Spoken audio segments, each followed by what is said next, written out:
जय Hind and hello guys, स्वागत है आपका आपके अपने YouTube चैनल ज्ञानदे होस्ट में। और इस वीडियो में मैं आपको बताने वाला हूं उत्तर प्रदेश पुलिस होमगार्ड भर्ती 2025 ऑनलाइन फॉर्म के बारे में, जो कि आपके 41,424 पोस्ट पर फिल किए जाने हैं। और गाइस यहां पर इस वीडियो के अंदर आपको अच्छे से बताया जाएगा कि कैसे आपको OTR के थ्रू अपना जो फॉर्म है वो फिल करना है। अगर आप पहले से OTR कर चुके हो तो अच्छी बात है, डायरेक्टली लॉगिन करके अप्लाई कर लेना। इस वीडियो को स्किप करके आप राशन का पार्ट स्किप कर देना। बट अगर आप बिल्कुल फ्रेशर है, आपने अभी तक OTR भी नहीं किया, तो आप OTR करते हुए कैसे फॉर्म को अप्लाई करेंगे इसके बारे में संपूर्ण जानकारी दी जाएगी। तो चलिए शुरू करते हैं।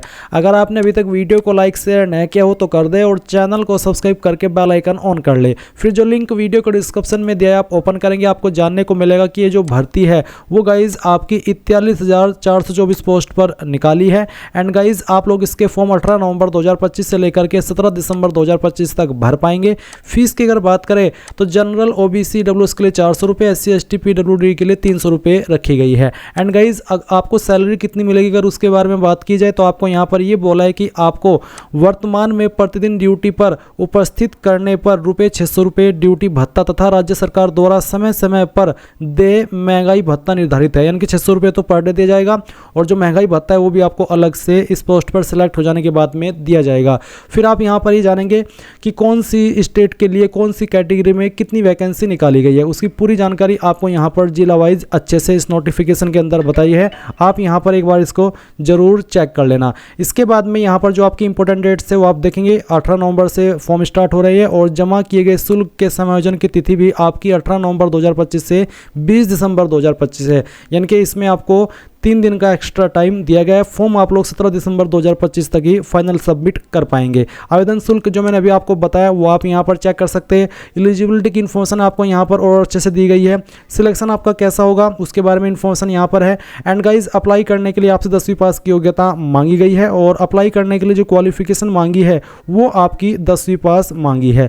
लिखित परीक्षा में क्या रहेगा उसका जो पैटर्न है, जो सिलेबस है वो आप यहाँ पर चेक कर सकते हैं।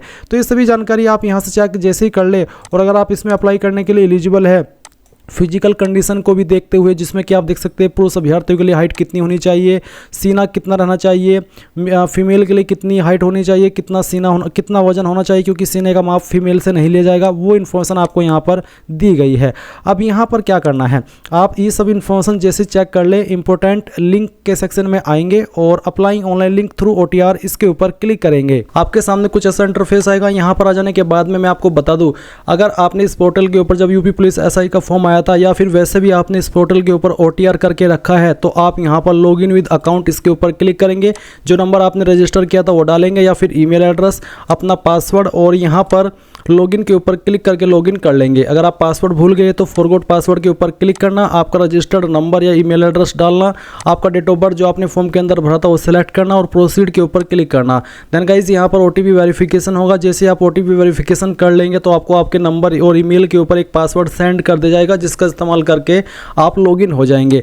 बट गाइज अगर आप बिल्कुल फ्रेशर है, आपने इस पोर्टल का इस्तेमाल करके कोई फॉर्म भरा ही नहीं, पहली बार आप यहाँ पर होमगार्ड के लिए अप्लाई करेंगे और इसके लिए आपको OTR करना पड़ रहा है, तो आप यहाँ पर रजिस्टर हियर इसके ऊपर क्लिक करेंगे। देन आपके सामने कुछ ऐसा इंटरफेस आ जाएगा। अब आप यहाँ पर आपका ईमेल एड्रेस डालेंगे जो कि आप रजिस्टर करना चाहते हैं और फिर जनरेट ईमेल OTP के ऊपर क्लिक करेंगे। आपकी ईमेल के ऊपर एक OTP जाएगा जो कि आप यहाँ पर डालेंगे। फिर आपका नंबर डालेंगे जो आप रजिस्टर करना चाहते हैं और उसको यहाँ पर डाल करके जनरेट मोबाइल OTP पर क्लिक करेंगे। जैसे ही नंबर वाला भी OTP आ जाए तो दोनों OTP यहाँ पर डालने के बाद एक साथ में आप वेरीफाई एंड प्रोसीड इसके ऊपर क्लिक करेंगे। गाइज जैसे ही आपका OTP वेरिफिकेशन सक्सेसफुल हो जाए तो आप यहाँ पर सत्यापन का पेज देखेंगे जहाँ पर आपको बोला है कि I confirm that I have completed 18 years of age, तो आप इसके ऊपर टिक कर देना। इसके ऊपर टिक करने के बाद आप नीचे की तरफ आएंगे और यहाँ पर आपके सामने दो ऑप्शन है, एक है वेरीफाई थ्रू आधार और दूसरा है वेरीफाई थ्रू डिजिलॉकर, या फिर तीसरा है I am not currently registered with Aadhaar और डिजिलॉकर। तो यहाँ पर तीसरा ऑप्शन तभी सेलेक्ट कीजिएगा तब आप रजिस्टर्ड ना हो। बट ये गाइज आपको आधार के थ्रू वेरिफिकेशन करना या फिर डिजिलॉकर के माध्यम से वेरिफिकेशन करना काफ़ी ज़रूरी हो जाता है, क्योंकि आपकी इन्फॉर्मेशन डॉक्यूमेंट वेरिफिकेशन के टाइम यहीं से फैच की जाती है और यहीं से वेरीफाई की जाती है। इसलिए आप इनमें से कोई एक माध्यम का सिलेक्ट कीजिए। अगर आप मान लीजिए आधार का कर रहे हैं तो आपको वेरिफिकेशन थ्रू आधार इसके ऊपर टिक करना है।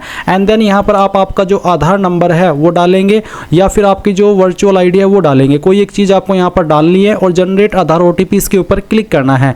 देन गाइस जो नंबर आपका आधार कार्ड के साथ में लिंक है उसके ऊपर एक ओटीपी जाएगा जो कि आप यहाँ पर डालेंगे और वेरीफाई एंड प्रोसीड इसके ऊपर क्लिक करेंगे। अब आप यहाँ पर देखेंगे आधार सत्यापन हो चुका है। तो आपने यहाँ पर आधार सत्यापन अगर किया है आधार के माध्यम से तो आपकी इन्फॉर्मेशन इस तरह से आ जाएगी, जिसमें कि आपका जो आधार कार्ड के अकॉर्डिंग नाम है वो देखने को मिलेगा, आपकी डेट ऑफ बर्थ और आपका जेंडर। इसके अलावा आप यहाँ पर कुछ अन्य जानकारी भरेंगे। अब मैं यहाँ पर थोड़ी सी बात उन कैंडिडेट के लिए भी कर लेता हूँ जो कि आधार के साथ में सत्यापन न करके डिजिलॉकर के माध्यम से सत्यापन कर रहे हैं, तो उनके सामने किस तरह का इंटरफेस आएगा। इसके लिए गाइज मैं यहाँ पर जो यूपी पुलिस ने डेमो वीडियो डाली है आपके OTR रजिस्ट्रेशन की, उसका इस्तेमाल कर रहा हूँ। और वो इसलिए क्योंकि मैं बार बार सेम इन्फॉर्मेशन का इस्तेमाल करके जो रजिस्ट्रेशन है OTR है वो नहीं कर सकता, इसलिए मैं इस वीडियो से आपको एक्सप्लेन कर रहा हूँ। तो जैसे ही आपका OTP वेरिफिकेशन होता है उसके बाद आपके सामने 3 विकल्प आते हैं, जिसमें से अभी मैंने आपको अगर आप आधार के माध्यम से वेरिफिकेशन कर रहे हैं उसका इस्तेमाल करके दिखाया कि कैसे आपको करना है।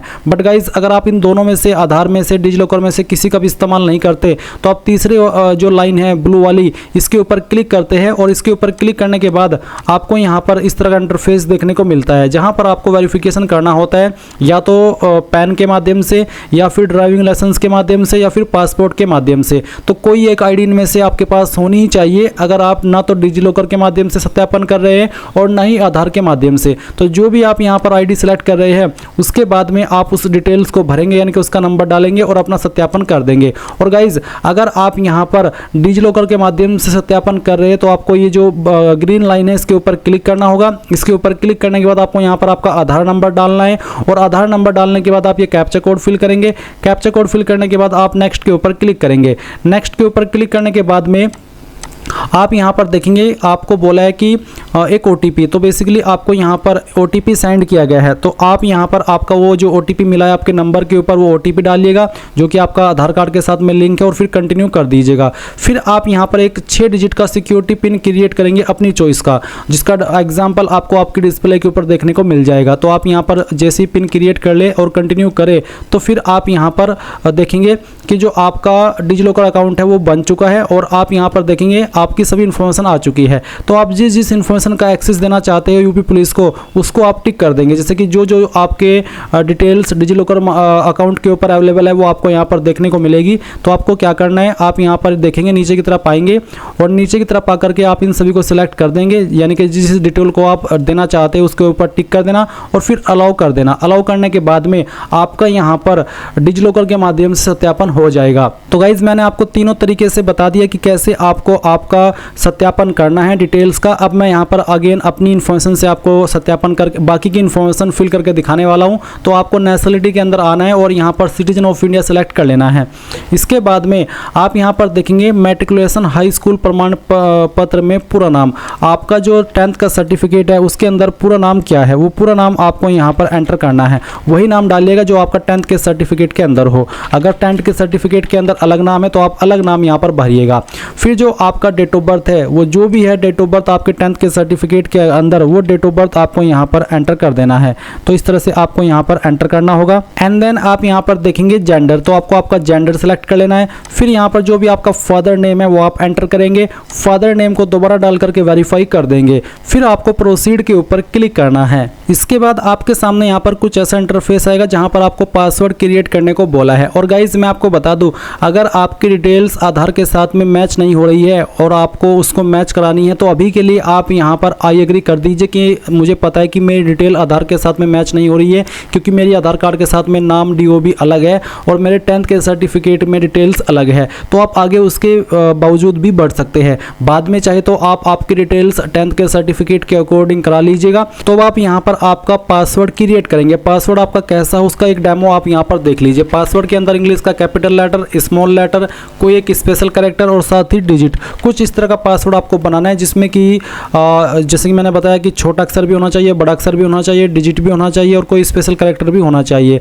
पासवर्ड की लेंथ आपकी 8 से 16 कैरेक्टर के बीच में होनी चाहिए। तो जो भी पासवर्ड आपने यहाँ पर बनाया दिए गए इंस्ट्रक्शंस के अकॉर्डिंग, वो यहाँ पर डालने के बाद कंफर्म पासवर्ड में दोबारा डालेंगे और फिर आई एम नॉट रोबोट के ऊपर क्लिक करके preview and create an account इसके ऊपर क्लिक करेंगे। अब गाइज जो भी आपने इन्फॉर्मेशन अभी भरी है वो सभी इन्फॉर्मेशन आपके सामने है। आप इन सभी जानकारी को डबल चेक कर ले, क्योंकि बाद में आपको एडिट का मौका नहीं मिलेगा, ये क्योंकि ये वो इन्फॉर्मेशन है जो कि आप रजिस्ट्रेशन के समय भरते हैं। तो अब आप यहाँ पर टिक कीजिए और फिर क्रिएट एन अकाउंट इसके ऊपर क्लिक कीजिए। अब आपको यहाँ पर प्रोसीड कर देना है। प्रोसीड करने के बाद देखेंगे यूजर क्रिएटेड सक्सेसफुली। अब आप यहाँ से ओके करेंगे और ओके करने के बाद में आपको यहाँ पर लॉगिन होना है। लॉगिन आप 3 तरीके से हो सकते हैं। एक है लॉगिन विद अकाउंट, दूसरा है लॉगिन विद आधार आईडी और तीसरा है लॉगिन विद डिजी लॉकर। तो जिस भी माध्यम से आपको लॉगिन होना है वही आप सिलेक्ट कर लीजिए। मैंने यहाँ पर लॉगिन विद अकाउंट का ऑप्शन सिलेक्ट किया है, तो मेरे सामने वाला इंटरफेस आया है। आप भी आपकी चॉइस के अकॉर्डिंग जो माध्यम चाहिए वो सिलेक्ट कर सकते हैं लॉगिन होने के लिए। तो अगर आप यही वाला माध्यम सिलेक्ट कर रहे हैं तो आपको आपका रजिस्टर्ड नंबर या ईमेल एड्रेस डालना है और फिर जो पासवर्ड आपने अपनी मर्जी से भी बनाया क्रिएट अकाउंट करते समय वो पासवर्ड आप डालेंगे। फिर आप आई एम नॉट रोबोट के ऊपर क्लिक करेंगे और लॉगिन के ऊपर क्लिक करेंगे। इसके बाद गाइज आप सिलेक्ट करेंगे कि आप किसके ऊपर ओटीपी चाहते हैं लॉगिन होने के लिए, ईमेल या फिर नंबर। तो मैंने यहाँ पर नंबर सेलेक्ट किया, उसके बाद में उसी के ऊपर आपको ओटीपी सेंड किया जाएगा। वो ओटीपी आप यहाँ पर डालिए और लॉगिन के ऊपर क्लिक कीजिए। अब गाइज आपके सामने कुछ ऐसा इंटरफेस आएगा। तो यहाँ पर आपको ऑनलाइन एप्लीकेशन के सेक्शन पर क्लिक करना है और आपको आपकी होमगार्ड की वैकेंसी यहाँ पर देखने को मिल जाएगी। तो आप इसके नीचे टिक करना और अप्लाई के ऊपर क्लिक कर देना।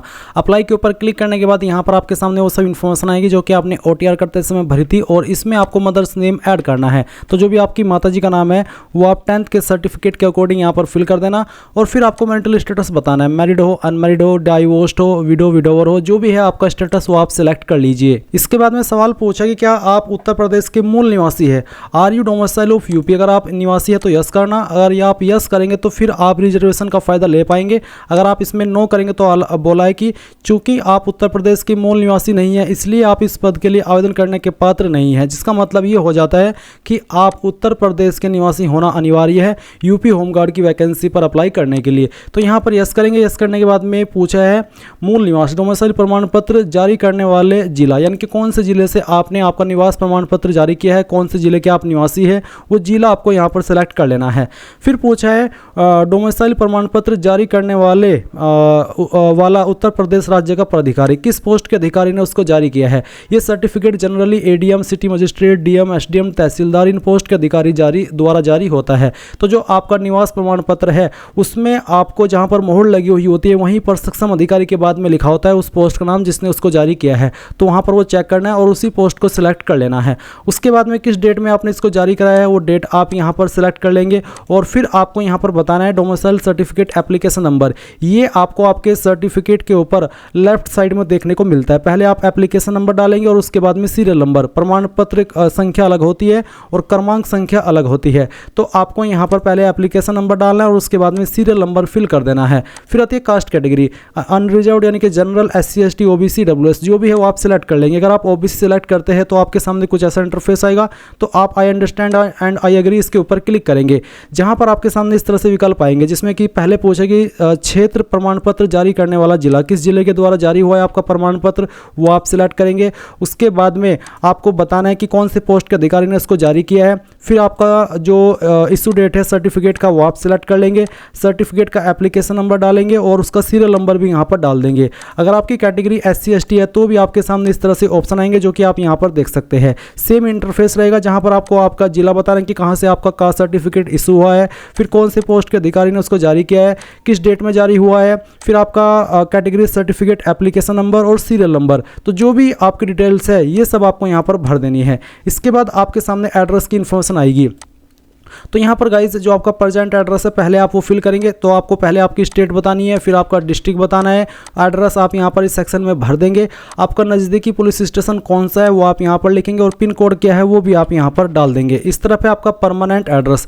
तो गाइज अगर आपका प्रेजेंट एड्रेस और परमानेंट एड्रेस एक ही है तो जो एड्रेस आपने इस तरह भरा कोरस्पोंडेंस एड्रेस में वही आप यहाँ भर देंगे। अगर अलग अलग है तो अलग से आप आपका परमानेंट एड्रेस भर दीजिए। उसके बाद आप सेव करेंगे और फिर नेक्स्ट के ऊपर क्लिक कर देंगे। नेक्स्ट पर क्लिक करने के बाद आपसे यहाँ पर 2 सवाल पूछे हैं। पहला सवाल है कि क्या आप स्वतंत्रता संग्राम सेनानी के आश्रित यानी कि DFF है, अगर है तो यस, नहीं तो आप नो करेंगे। फिर सवाल है कि क्या भूतपूर्व सैनिक है, अगर है तो यस, नहीं तो यहाँ पर भी आपको नो करना है और सेव करके आप नेक्स्ट के ऊपर क्लिक कर देंगे।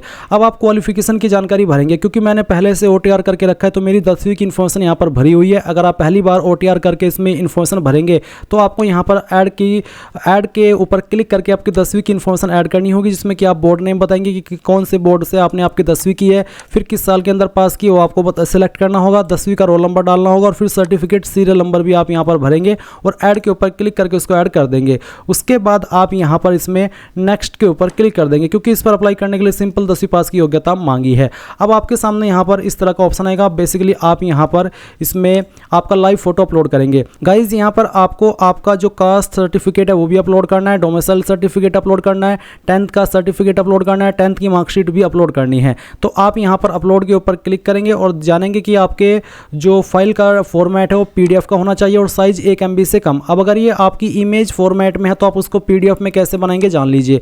गूगल के अंदर आना, सर्च करना इमेज टू PDF, ये आप मोबाइल से भी कर सकते हैं और फिर कन्वर्ट JPG टू इमेज इसके ऊपर क्लिक करके सिलेक्ट JPG इमेजेस इसके ऊपर क्लिक करेंगे और जहाँ पर भी आपका जो कास्ट सर्टिफिकेट है वो आपको यहाँ पर सिलेक्ट करना है और उसके बाद में इसको ओपन कर लेना है। कन्वर्ट टू PDF के ऊपर क्लिक करना है। एक सिंगल क्लिक के अंदर ये फाइल आपकी डाउनलोड PDF पर क्लिक करते ही आपके मोबाइल और PC के अंदर अगर कंप्यूटर से भर रहे हो तो वो डाउनलोड हो जाएगी। इसके बाद में गाइज आप यहाँ पर उस फाइल को सिलेक्ट करेंगे तो आप ब्राउज के ऊपर क्लिक कीजिए और जहाँ पर भी आपका कास्ट सर्टिफिकेट है वो आप यहाँ पर सिलेक्ट कीजिए। उसके बाद में सेव के ऊपर क्लिक कीजिए। ये फाइल आपकी यहाँ पर अपलोड हो जाएगी। अपलोड हो जाने के बाद आप व्यू के ऊपर क्लिक करके इसको व्यू कर सकते हैं। अब आप यहाँ पर आपका डोमिसाइल सर्टिफिकेट यानी कि निवास प्रमाण पत्र अपलोड करेंगे। तो इसी प्रकार से ब्राउज के ऊपर क्लिक कीजिए। आपका जो निवास प्रमाण पत्र है उसको भी आप यहाँ पर PDF फॉर्मेट में सिलेक्ट कर लेंगे, सेव के ऊपर क्लिक करेंगे और इसको अपलोड कर देंगे। मैं ये फॉर्म डेमो के लिए भर रहा हूँ तो मैं यहाँ पर रैंडम फाइल अपलोड कर रहा हूँ, बट आप आपकी रियल फाइल यहाँ पर अपलोड करेंगे। अब आता है 10th का सर्टिफिकेट और मार्कशीट। गाइज अगर आपका सर्टिफिकेट और मार्कशीट अलग अलग है तो अलग अलग से अपलोड कर दे, बट अगर आपका सर्टिफिकेट भी एक ही है और मार्कशीट भी एक ही है तो दोनों में आपको सेम फाइल अपलोड करनी होगी, अलग अलग नहीं, बल्कि एक ही फाइल दोनों में आप अपलोड कर देना और फिर यहाँ पर सेव के ऊपर क्लिक करके इसको ओके कर देना। ये फाइल भी अपलोड होगी। उसके बाद में आप यहाँ पर जो आपका 10th का सर्टिफिकेट है वो अपलोड करेंगे। फिर से याद दिला दूँ, अगर सर्टिफिकेट और मार्कशीट एक ही है तो दोनों में आपको सेम फाइल ही अपलोड कर देनी है। इस तरह से आपके यहाँ पर चारों फाइल अपलोड हो जाएगी। आप व्यू के ऊपर क्लिक करके इसको डबल चेक कर सकते हैं कि हाँ सही से फाइल अपलोड हुई है या फिर कोई और फाइल तो अपलोड नहीं हो गई। इसके बाद यहाँ पर आपको जो लाइव फोटो लेना है उसका जो एग्जाम्पल है वो देख लीजिए कि किस तरह का फोटो एक्सेप्ट होगा और किस तरह का रिजेक्ट हो जाएगा। इसलिए आपको इंस्ट्रक्शंस को ध्यान में रखते हुए आपका लाइव फोटो कैप्चर करना है। तो कैप्चर लाइव इमेज इसके ऊपर क्लिक कीजिए। इसके बाद आप यहाँ पर देखेंगे कि जो आपका फोटो है वो कैप्चर हो जाएगा और फिर आप थोड़ा सा नीचे आएंगे तो आप आपका जो सिग्नेचर है वो अपलोड करेंगे, जिसका साइज 5 से 20 KB के बीच में रहना चाहिए। तो आप ब्राउज के ऊपर क्लिक कीजिए और जहाँ पर भी आपकी सिग्नेचर की फाइल है वो आपको यहाँ पर सिलेक्ट कर लेनी है। फाइल सिलेक्ट करने के बाद ओपन करेंगे और इस तरह से आपका सिग्नेचर आ जाएगा। आप इसको यहाँ पर एडजस्ट भी कर सकते हैं और फिर आप यहाँ पर इसमें राइट के आइकन पर क्लिक कर देना और आपका जो सिग्नेचर है वो यहाँ पर आ जाएगा। गाइज मैं आपको बता दूं कि जिस वक्त मैं ये वीडियो रिकॉर्ड कर रहा हूँ अभी अभी आपका अप्लाई लिंक एक्टिवेट हुआ है और मेरे सामने यहाँ पर सिग्नेचर अपलोड करने में इशू आ रहा है, जबकि मैं यहाँ पर दिए गए इंस्ट्रक्शंस के अकॉर्डिंग सिग्नेचर को अपलोड कर रहा हूँ, जिसका मैं आपको लाइव एग्जांपल दिखाता हूँ। मैं ये जो सिग्नेचर है वो आपको दिखा रहा हूँ जो कि मैं अपलोड करने की कोशिश कर रहा हूँ। अगर आप यहाँ पर इसकी डिटेल देखेंगे, मैं आपको ये डिटेल दिखा दे रहा हूँ ताकि आपके मन में भी जो डाउट है वो कोई इस तरह का न रहे। तो हम यहाँ पर आते हैं और इसका जो डिटेल्स है वो मैं आपको शो करता हूँ। तो अभी जो आप वीडियो में देख पा रहे हैं आपका सिग्नेचर है जो कि मैं आपको अपलोड करके दिखाने वाला हूं। हम इसके यहाँ पर पिक्सल पर आते हैं। पिक्सल आप देख सकते हैं हॉरिजॉन्टल 140 है और वर्टिकल 60 है, यानी कि जो इन्होंने हमें बोला है कि 140x60 का आपको प्रेफर किया ये वाला सिग्नेचर अपलोड करना है और साइज इसका आप देख सकते हैं 12.4 KB है, जबकि हमें दिया है 5 से 20 KB के बीच का टाइम, यानी कि बीच का जो एक गैप है वो। मैं इस फाइल को सिलेक्ट करता हूँ, ओपन करता हूँ। यहाँ पर हम इसको इस तरह से एडजस्ट कर लेते हैं सिग्नेचर को और फिर मैं यहाँ पर इसको राइट के आइकन के ऊपर क्लिक करके अपलोड करता हूँ। तो अपलोड करने के बाद यहाँ पर मैं देखता हूँ कि मेरे सामने एरर आ रहा है कि your uploaded signature is not as per standard, जबकि मेरा स्टैंडर्ड के अकॉर्डिंग सिग्नेचर है बिल्कुल जो यहाँ पर बोला है। फॉर्मेट भी मैंने जो बोला है वही रखा है, साइज़ भी मैंने 5 से 20 KB के बीच में रखा है, जो इन्होंने डायमेंशन बोला है वो भी रखा है। तो अगर आपके सामने भी कुछ ऐसा एरर आ रहा है थोड़ा सा आपको वेट कर लेना है, क्योंकि शुरुआत में इस तरह की इशूज़ आ जाते हैं। अगर जब आपकी ये प्रॉब्लम खत्म हो जाए तो आप यहाँ पर इसको सेव करेंगे और नेक्स्ट के ऊपर क्लिक कर देंगे। नेक्स्ट के ऊपर क्लिक करने के बाद में यहाँ पर गाइज आपके सामने फॉर्म का प्रीव्यू आएगा। जो भी इन्फॉर्मेशन आपने अभी तक भरी है वो सभी आप चेक करेंगे। चेक करने के बाद में आप फाइनल सबमिट करके अपना फ़ी पेमेंट करेंगे और उसके बाद में आप अपने फॉर्म का फाइनल प्रिंट आउट ले पाएंगे। अगर आपके सामने कुछ ऐसा इशू आ रहा है आप मुझे बताइए, क्या पता जब तक आप इस फॉर्म को भरें तब तक ये इशू खत्म हो जाए। और इसके अलावा अगर आपको कोई भी इशू आए तो वो भी आप कमेंट के माध्यम से पूछ लेना। नेक्स्ट वीडियो में इस प्रॉब्लम के हल के साथ में बना दूंगा ताकि जो कैंडिडेट ये प्रॉब्लम फेस करे उन सभी को उसका आंसर मिल सके। सो ये थी पूरी जानकारी। Thanks for watching. जय हिंद।